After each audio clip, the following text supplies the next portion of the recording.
Mrs. Kyndley's cottage sits on a hill overlooking Thomas's branch line. The engines whistle happily to her as she waves from the upstairs window. She has been a friend to the railway for many years, and the engines loved her very much. One day, Toby stopped at a signal near the cottage. Mrs. Kyndley was tending to her garden. Toby gave her a cheerful ding-ding on his bell. "Hello, Toby," she said. "It's so good to see you." "What are you doing?" Toby asked. "I'm digging up my old flowers," she replied. "The ones from last season have died." "Ah," said Toby. "Flowers are delicate things. You can get new flowers, but they never can replace the beauty of what came before." "I couldn't agree more," smiled Mrs. Kyndley. "I just wish I could keep the cottage looking as good as my flowers. At this age, it's hard to keep up with it all." She wiped her hands on her apron and turned to Toby. "Toby, do you have the time to take me into town to buy new flowers? I must get groceries too." "Of course," Toby said, and as the signal dropped, he and Mrs. Kyndley left for the next station. At the junction, Mrs. Kyndley thanked Toby and walked slowly away. Toby was sad to see that it was becoming harder and harder for her to do the things she once was able to do. Toby became pensive about this and told the others later that day. "She is getting old," Thomas sighed. "I do wish there was a way we could make things easier for her." "What if we made deliveries? I can ask my foreman to load anything she needs into my vans," Percy said cheerfully. "And I could bring her friends to visit her in Henrietta," Toby added. "That's settled then," Thomas smiled. "If we all pitch in wherever we can, we can make a big difference for Mrs. Kyndley." The engines were as good as their word, making a special stop each day at Mrs. Kyndley's cottage to bring much needed food and fellowship. Thomas's driver and fireman helped her plant her new flowers, and neighbours helped clean the cottage from top to bottom.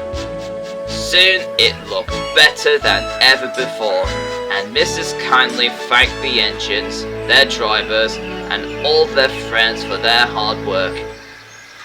"It makes an old woman smile to have such wonderful friends," she smiled. Thomas, Percy, and Toby all beamed. Over the next few weeks, the engines didn't see Mrs. Kyndley as much.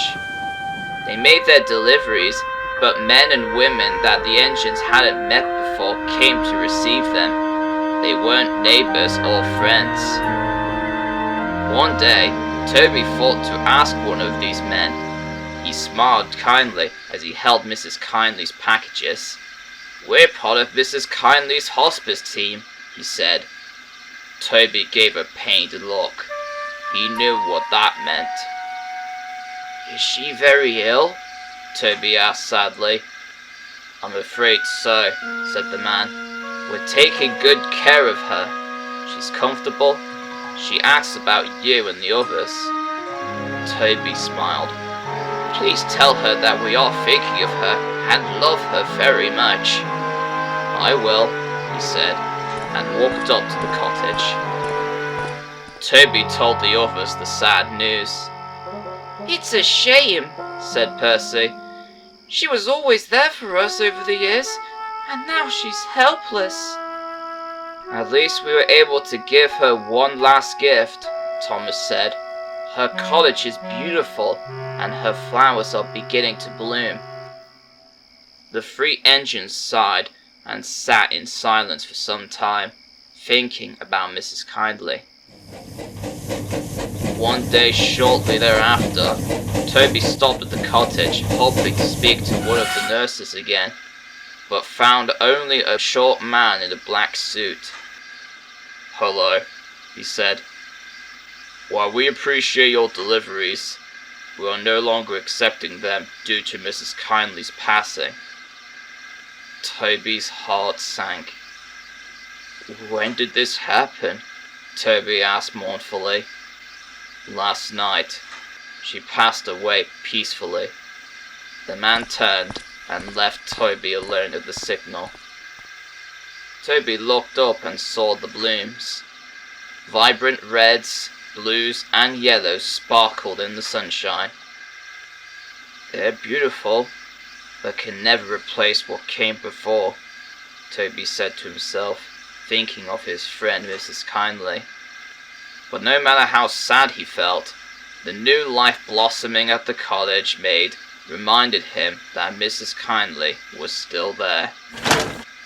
"Goodbye, Mrs. Kyndley."